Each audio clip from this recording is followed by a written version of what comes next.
Hello, thank you so much for joining us today to Rendezvous with French Cinema, our 26th edition. It's our annual collaboration with Film at Lincoln Center and Uni France.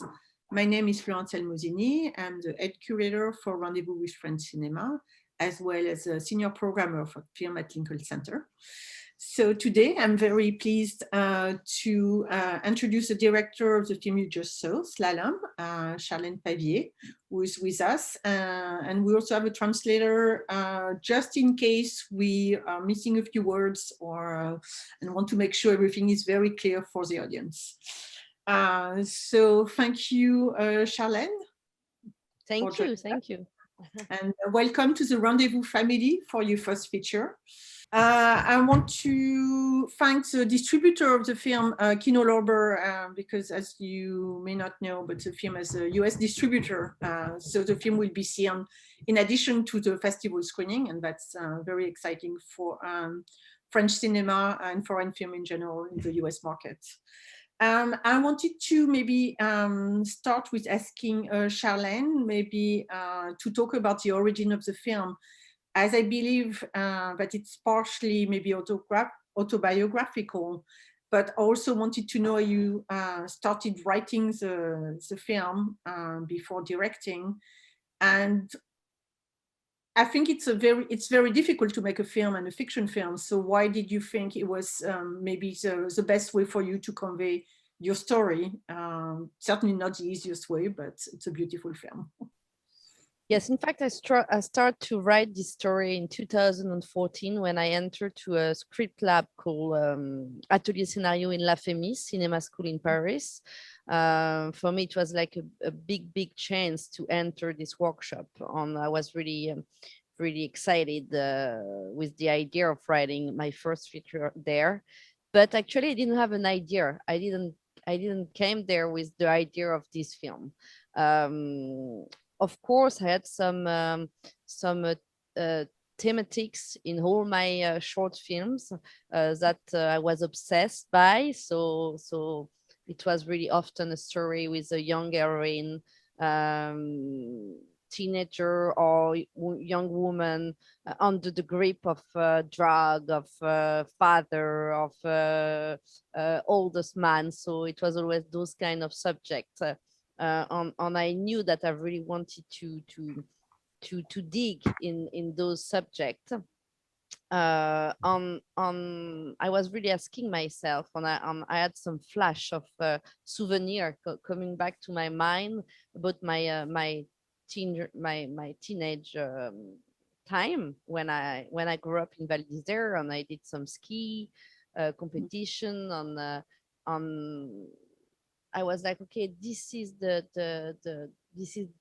arena, this is the place where this story can happen because of the landscape, because of the ski resort that we never see in cinema. I experienced the life there, and that was really powerful to me to film that.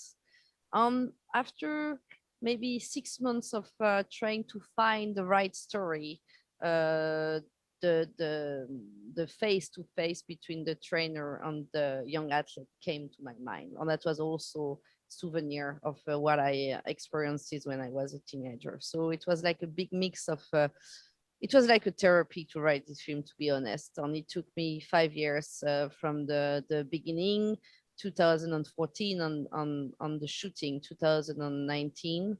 So yeah, it was a big process. Actually, I didn't really realize I was writing on sexual abuse all this time. Maybe after 3 years in 2017, I think it was just before Me Too movement came to the world. It was before that. My producer told me, Charlene, you have to understand that you are writing about sexual abuse. And I was like, okay, bye-bye, I'm leaving. I don't want to do this film anymore. I'm too scared. So he spent so much time with me trying to guide me on this really intimate how can I say way. Finally I realized that I was writing on that, and I realized that in fact it was already in all my short film somewhere, this kind of subject actually. So yeah, it was I can talk about that for ages. It's a long process. Yeah, I see. But it's you mentioned like the sexual abuse, which yeah, I mean since I saw the movie, but just before there was like some film in the US about the gymnastic that came about. But usually films like this are like documentary, and the fact that you chose to do a fiction film allow you, I guess, to bring different images and projection, and also to find a cast that change the trajectory of your story. Yeah, that I think that's one of the reason, but the other reason is because I really like the artistic direction. I really like to put some I like to shot my film like a painting. I like to put some colors in and I like also something sometimes the phantasmagory of a story, the inner world of a character. And I really wanted to explore that as almost like a film de genre. I don't know how you say that in English, but Genre film? yeah, genre film, like fantastic, like a fantasy world, I really like that. Cinema for me is a way of telling stories that you cannot see in the real life, because it's something from the imaginary of someone. I've really explore that with the narrative film, the fiction film. I really love that. And for me, documentary, I start actually my first film I did 10 years ago was a documentary when I lived in Australia in a hippie community. I was filming the people there who wanted to save the world, and that was like that's really the first experiences because I didn't went to school, and that was really the first experiences who bring me on this way of making film.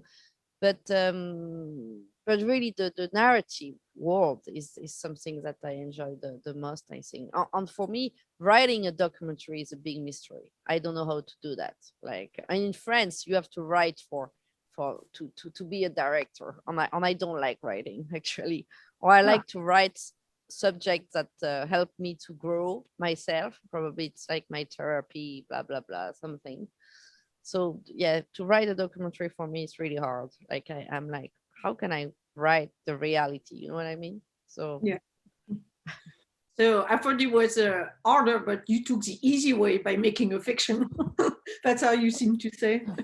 Can you talk a little bit about the casting? Because I really, really love the main actress, Noée Abita. I think she has this sort of like innocence that she carries with her. She looks like younger than she is, and I don't know, I see her nearly like as a Natalie Wood type of actress. I think she's going to have a beautiful future in cinema. I liked her in all the films I've seen her.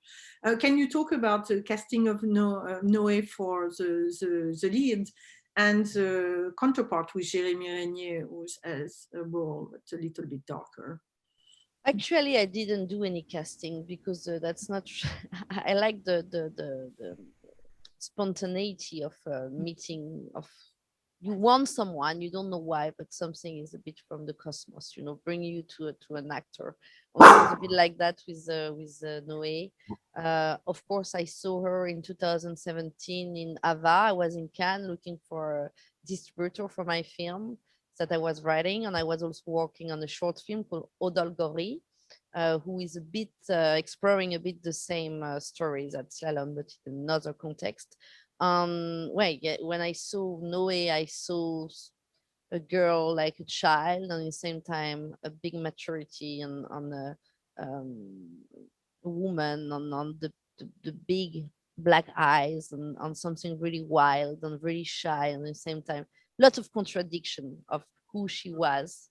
And that's what I wanted to find for Slalom, and that's how I am actually. Of course, as well, I'm a lot of contradiction in my personality, and I think we met, and it was like yeah, something really really magic, and we are like sister now. Like we spend a lot of time together, and and we didn't have to talk so much. Like we met and we knew what we were telling, the story we were telling to the world. It was something really, we didn't have to talk for ages. We didn't really study something, it was really spontané.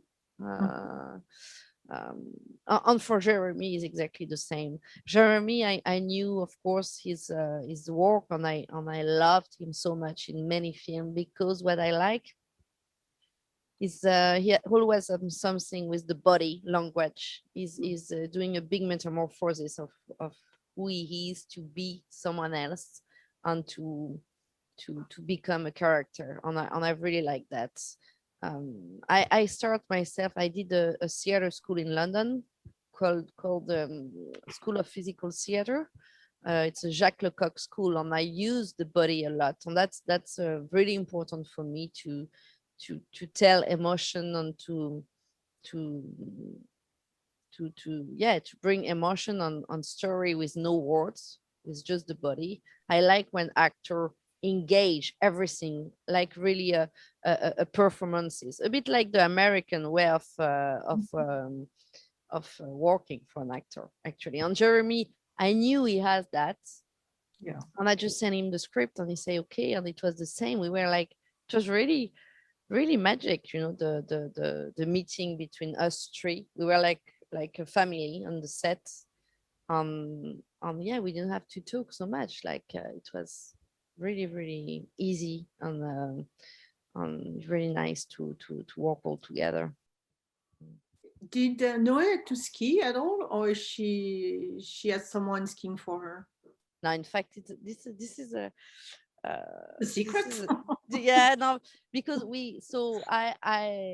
she worked for me for the short film first, Odalgori, on straight after the first day of shooting. I knew it was something really strong between us, and she could play Liz in Slalom. But I wait the end of the shooting of the shorts, and I asked her, Noé, do you want to keep working with me, because I'm working on a feature film, and it's almost ready, and you will be perfect. But she's a skier. So have you been skiing before? And she told me, yeah, of course, I've been skiing when I was a kid, and I love skiing. That's so good, and I love the mountain. I was like, oh my god, that's synchronicity. I went to my producer, and I was like, that's a big synchronicity. That's the cosmos. I'm really like that. That's something I knew it was her. It's her. That's perfect. Blah blah blah blah blah blah. 2 months before the shooting of the feature film, I call her and I say, no, that's now. Like we are gonna shoot the film, in like 2-3 months. So let's go to the mountain, and we are gonna ski and talk about the character. And she told me, Charlene, I lied to you. I never ski, but I'm gonna try to do something. And I was like, oh my god. In 3 months we are shooting the film, and that was like, oh my god. Elle a une doublure. How can I say A stunt? A stand. So I decided to stand there. That's how we say. Wait, use a stunt? No, not No. me. Find someone to find. Okay. So on it works really well. And actually, we find 2 other skier to play for her when the character is skiing. But for me, it was really important that she looks like a skier and she behave like a skier, because it's really specific to be a skier. Like the way you walk in the mountain, the way you take care about your ski, the way you're, for example, me, I'm a skier. And when I put my ski boots and I walk on the street in Val d'Isère, where I grew up, with my ski, I feel like invincible. And I know that all the people who are from there know I'm a good skier. Just seeing me walking on the street, it's something like how you walk like a boy. You are really like conquerant, and you look at the mountain, and something, the way you put your ski, everything, it's a lot of details. So I was really afraid. For me, it was really important that she walk, to become this skier girl. So I told her, okay, so we have no choice. You are gonna go 2 months there alone with a ski coach, and you will you will learn, you have to become a skier. So she went there alone with a girl called Emily Socha, who is a ski coach. And she was going to the swimming pool every day, running into the snow every day, putting ski boots every day, walking in the mountain, on watching ski video, on doing the proprioception, on musculation, on everything. So she really lived like a young ski athlete, actually.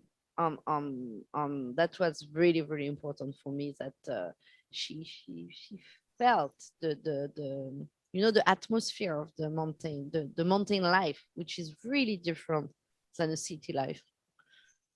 I mean, I was very touched by the physicality that she brings to this. That's what I thought she was a real skier, because she does, she carries herself as a skier.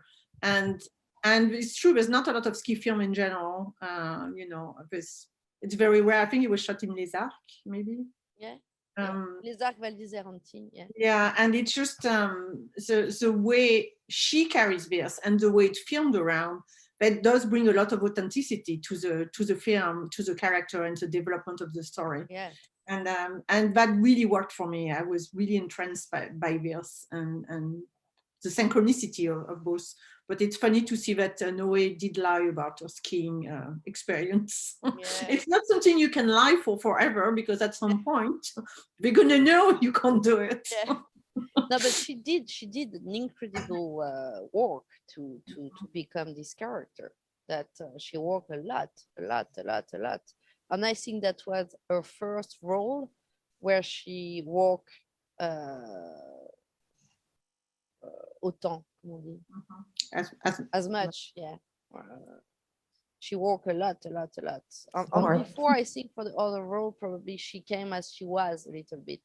And here, it was really a composition, a performances for her. So yeah, she was incredible, and she was really concentrate, and on the set, she was like an athlete, really focus on. She's like that. She can be really, really professional, really. She was Liz. She was really Liz, and that was really important for me to approach the work like that, because that's how I learned when I was in theater school in London, in physical theater. That's how you learn how to play. You have to stop thinking and become the character, and after you can do anything, and the character is guiding you. You don't have to think about what you are doing. And that was really the idea. And that was funny, because in the same time, Fred in the script asked her to do the same. You have one dialogue when he told her, okay, you put your brain on the side and you just go. And that's a bit the same experiences that I was asking her before to prepare herself to play Liz. So we were really and Jérémie did the same, because I don't like to talk too much to the psychological behavior. So I told the same to Jérémie. I told him, you have to go there for at least 2 or 3 weeks. I will find you a coach, and you will just become find the key to be this coach. So that he did that as well. That was, I think that's the best preparation if you really want to play with actors who are not actor anymore, but who are the character. So the way, like, Liz's story, it's like she has to build a new family and a new life for herself, because obviously her parents are not present. She started a new school, like a ski school that's very intense, and she doesn't know anyone. She has a new coach, like a sort of new friends, but she has to slalom her way into building a new life around her, and she has to be very strong. And she carries this intensity also in how she approached people. And I thought that was a very beautiful way to create the character, even though she's, a character. She seems real. if you like the film is a slalom. She slalom, but she slaloms her way into building a new family too. Because she leaves her family behind. She doesn't really have any solid ground. She has to create herself and to find a way to move with people, to trust people, and to go in that direction, which leads to the next part. So can you maybe talk a little bit about that? Yeah. On it's also the end of the childhood, and it's the start of another story, which is another life, which is the end of the teenager or the middle of the teenager, but you have to become an adult, and you are she have to be responsible. She's living alone. She have to wake up at 5 in the morning to be at the right time at the training. She has to take care of her body, take care of her muscle, eating some powder of protein. And she's like, and in fact, she don't know how to do all that. She don't know. That's a really true story, because I've been a skier and I know a lot of young skiers who are in clubs like that, ski clubs, and training a lot. And most of them, they are alone, and they are 14, 15 years old, and they live like 30 years old people. They have to live like that. They have to, on often in the ski resort, the parents, they don't have time. They work a lot. They are most of the time they have shops, and it's open every day. You don't have weekends, for all the season. So the kids are really, they have to take care of themselves alone. And you have also the other option, the option I choose in my script is that you have some kids who don't come from there. On people, parents, they are your flat to so they can train, and it costs money, and they are not here because they have to work where they live. And that's really a reality who push the other reality, which is when you are 15 years old, you enter another world, the adult world. So I think all those pressure, because they are pressure, actually, the loneliness, the responsibility, all that, just move you really quickly, too quickly, to another world, and you are not prepared to face that if you are not definitely. Yeah, it's definitely too quickly. I mean, especially for her, she doesn't have the resistance and the natural instinct that will protect her from the sort of relationship she will develop with a coach. She don't know what is love. So at one point she thinks that she's falling in love. That's love. That's how he has to be. On at one point she say, well, something is maybe wrong, because that's true that normally Max should be my boyfriend, Max, the young guy is with there. But in a way, why not? Nobody is there to telling her that something is wrong, so she don't know. That's why she's going back to him, to Fred, even if on at one point she realized that something is wrong, because her body is telling her it hurts. Something is, it hurts. So I have to react to that. But before the body signal, of healing, no, not healing, la douleur, quoi. Pain? Yeah, of pain, the body signal of pain. She don't know. I mean, that's the scene when they're like, they're on the ski lift at night. They're like, he says there's a wolf. If you see the wolf, it's a sign. It's a romantic scene in a way. That's how she could fall for him, because it's beautiful. They're outside at night. They have a very close, intense relationship. He gives her all the attention, and she reacts to that. And it's a context of a girl who fall for a boy. But of course. And she feels so special. She feels so special.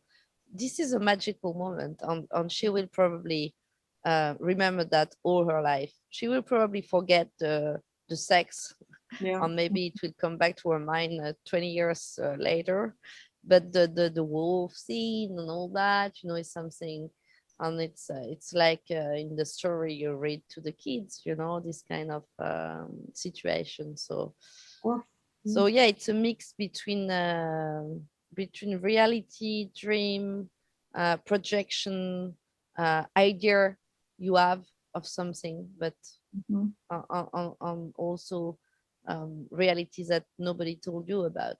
To take care, to be careful, to ask yourself, do you want to do that? Is it good for you or not? What's allowed or not? And that's this film is pointing all those points. Like, this is not enough clear. We have to clarify all those points. This is not allowed. This is good. This is not good. This is, you have to talk to the people, to the young athlete around you, to your parents, to the director of the school, to the trainer. We have to talk. This is right. This is not right. How do you feel? You know, all that. We forget that. We forget that because sport become like something that with no rule, another world, with everything is permitted. You know, just because you have to have the medal and you say, okay, I'm representing France in the Olympic Games, so everything is allowed. We don't care. That's not possible anymore. We have to. On this film, I did it as well to what I wanted to say. It is not only the fault of Fred; it's also the fault of a system, and that's why I didn't paint him as a serial abuser. He's someone good at the beginning, but he's gonna fall himself because he don't have guiding also, you know. Well, that was really important for me to say that with my film. It's a big societal uh, um, how can I say? Yeah, well, Mhm. I wanted to ask you also about the cinematography of the film, because it's really beautifully shot, and I wanted to know if you could tell us a little bit about your collaboration with Cinematograph, which I think it was Yann Marito. yes, Mhm. yeah, it's a Uh, big story. Yeah, it's a big so love story. No, we are not in love. another We are not. one. No. But we are like love in a professional. When we are in love with what we do together, and that's 10 years collaboration.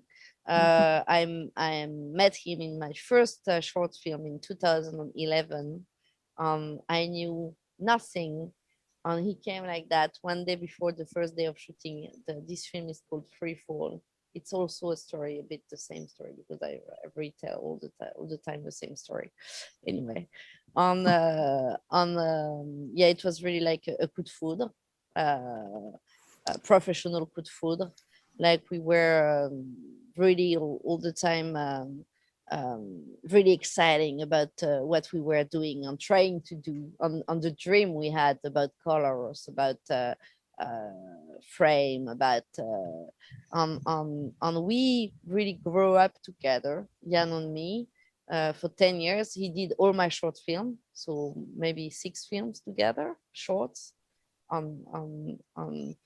Of course, before Slalom, he did other feature film because he was working with other director. Even if I'm really hungry when he's going to work with other director, because it's my DOP, you know.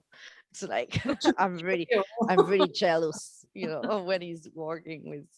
So he told me sometimes, don't worry, Charlene, I don't want to do other thing. I just want to work with you, you know. Don't worry. I will not work with other people. But he's doing, of course, and it's good. Anyway. So I think we explore different methods on different way of filming in the shorts. For example, in Omessa, we were trying something much more stable with a lot of traveling, trying to suck the emotion of the character with the traveling and with a really stable camera. After we look at this film and we were like, we miss the life, the energy. So we did other gory with the camera, which is always um, in moving with the character. And we were really radical. We were like, okay, we love to try radical choice. So we were like, okay, we will stick on her all the time in other gory, all the time. We don't give a shit about the rest. We just want to live with her, to breathe with her, to and after we were looking through the gray, was like, oh, that's interesting, but we miss the landscape. You know, that's a shame because we shot at Algorand in Basque Country, which is really nice, the ocean. Yeah. Like, okay, so in Slalom we try to mix all those methods that we explored together, but we really like to be radical, as I say. I told him in Slalom I want to be all the time from the point of view of Liz. That's a rule that I told to all my team. That's really something I really want to try. And we tried that on Odolgori and it was working, but I was missing the landscape. But I was asking myself, how can we shut the landscape within but staying with her? It's really hard because in my head she had to be all the time in the frame. So we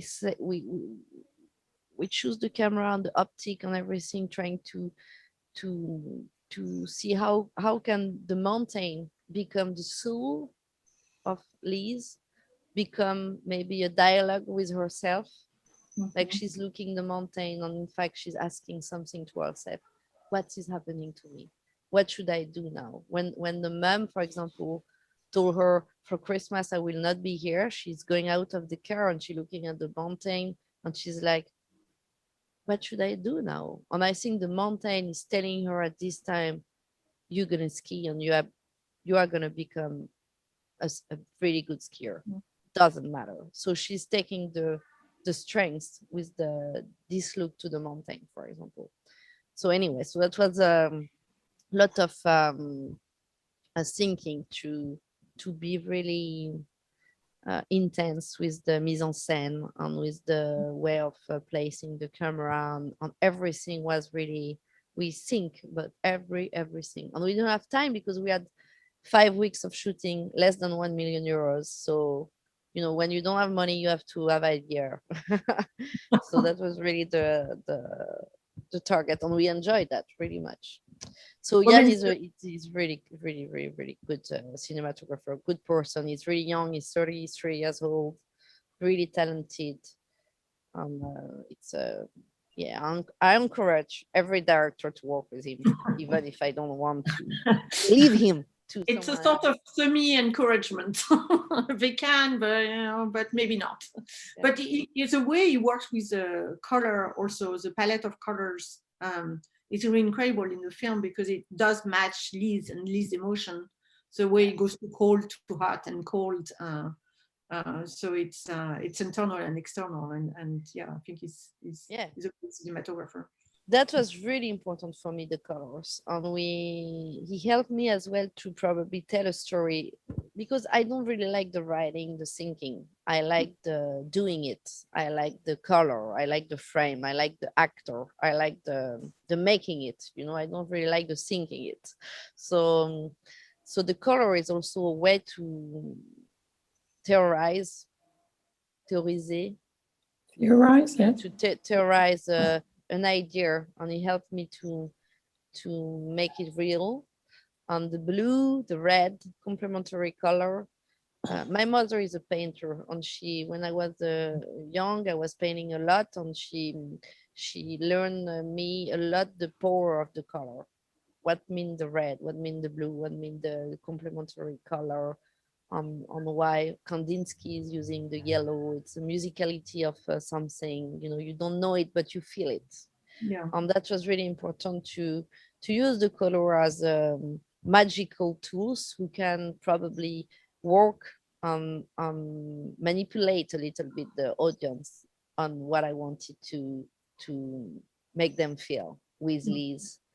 Yeah, we work a lot on the costume. For example, at the beginning of the film, she wear pink, light pink clothes, and more you go, more the clothing of Liz are becoming reddish, like Bordeaux, and when you arrive to climax point, when she runs to the forest, she has a very red sweater, and you have all that.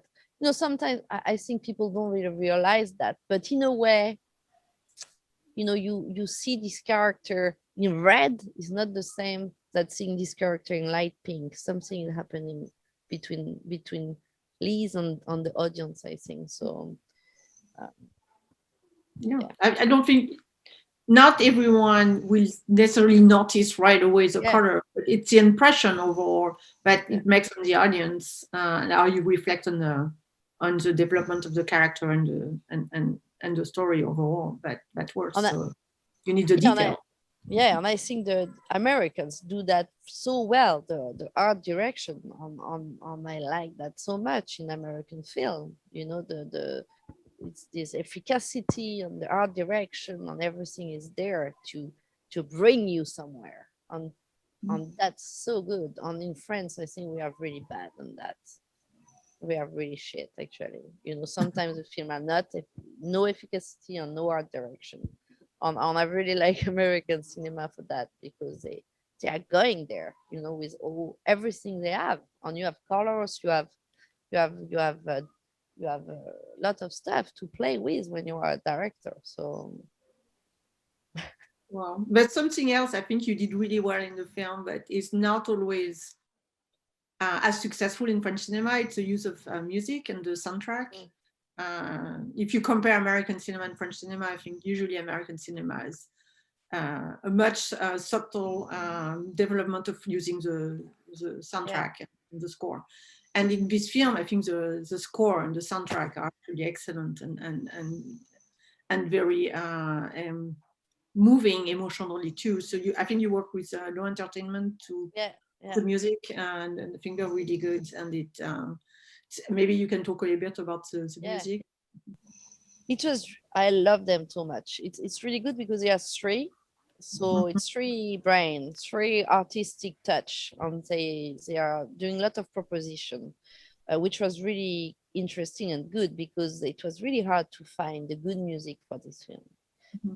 Because I love the romanesque movement, and sometimes I was thinking of really classical music to just move everybody, you know, with her. But it was too much in a way. I also wanted something more modern, on something more the music I listen, which is Pink Floyd, and for me, that's my big bands, you know, big references for me. So I was like, sometimes I was talking to them about Pink Floyd, and after I was talking to them about Chopin. So we were like, oh my God, you know, it was like really hard to find a good mix between those two music style. But I think we work a lot, and they work a lot and they are not a classical band. They are not so good in Chopin. So I realized that that was not what I wanted either. But we keep the melody, which is a little bit from classical style, and we bring it to something more deep and more modern, with the electric guitar, a bit like Pink Floyd. And also it was a references of the picture of the film, which is really 80s, like 80s style, the frame, the picture. The camera we use is a really old camera, really old optic, because I don't like the picture when it's too polish, when it's too you know, I like when it's a bit like the 35 millimeter type of images, more with some grain, you know. And finally, we on this film Slalom, it's because they never use telephone, or really a few times, you know, but you don't have all the iPhone, because I don't like that either. So I was stuck in my 80s probably. It needed to be like a bit universal, like you don't know really when this story happens, now or 20 years ago, you know, doesn't matter. So we had to it was a big work actually to find the good music. Thank you. I don't know if I have time to ask a last question, but I wanted to ask you about the final scene in the film with Liz winning and walking away. It's a very strong ending to the film. And since we can talk about it because the audience has already seen the film. There's no spoiler. So can you discuss a little bit the writing and directing of that moment?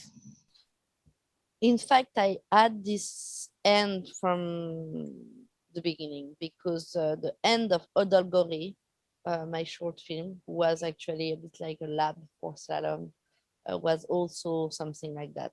Not exactly the same, because at the end of Odolgori, she asked the guy to stay with her. And that was really disturbing for the audience, for the morals, you know. She cannot ask the guy who abused of her to stay with her. But in Odolgori, she is still there. She didn't realize that something was bad.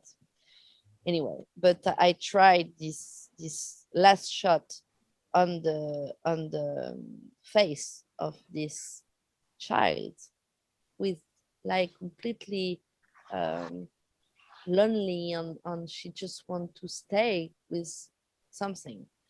In Slalom, I wanted to do the opposite, but with the same procedure, which is really simple, just to stay in the face, in the eyes of the character, but she's saying no, and she just want to leave that. Yeah, it was on the no, how to say no. That's so important. It took me in my life, it took me so long to understand that I can say no, that's not a problem.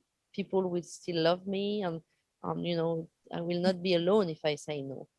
It was really important for me to show that the no is to learn to respect herself, and it's a really small word, 3-letter, 2-letter in English, nothing really easy to say, but so important, so powerful in the life of a woman or of a man, actually, of a human being. Say yes, say no, because in the film she's not able to say no before, and that was something I wanted to show. Why? What's happened? Because people don't understand sometimes why you didn't say no. Okay, I didn't say no because I didn't know nothing. Actually, I couldn't respond. I was like, I was somewhere else. I was someone else. I was no one, you know.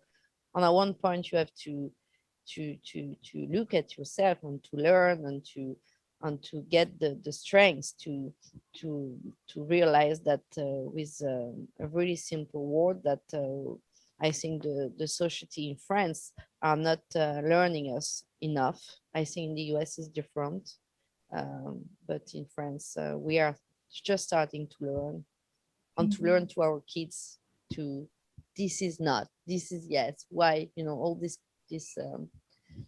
so yeah, so that was a big responsibility, this ending, actually. I was really afraid to not doing right, because it was a big responsibility to tell this message in my film on yeah, and the condition when we shot that were terrible. Like, we were freezing, and it was really hard. We were shooting this whole last scene in the same time as a real competition, so we didn't have time. So yeah, we had a few time, and it was like we were completely tired of it, and that was like on the same time, everybody on the set, we knew that it was really important, and that was really hard, how to say no, even for Noée Abita, how this actress can say just no, you know. It's and everything has to be there, you know, the freedom that she gets, and the grip she's getting rid of, and all that, you know. So yeah. I mean, there was a few scenes where we're like screaming to her, please say no, don't stop now. And but we know she's too she's too young, she's too immature, she's just too scared to say no. But we are like so with her on that no. So when it comes that we realize, or she's grown and she's becoming a woman and a stronger person, it's also emotionally satisfying, you know, to to follow her to that point, because the film is all about her, and we follow her all around, and we're really with her the entire time. So she's a very memorable character and actress.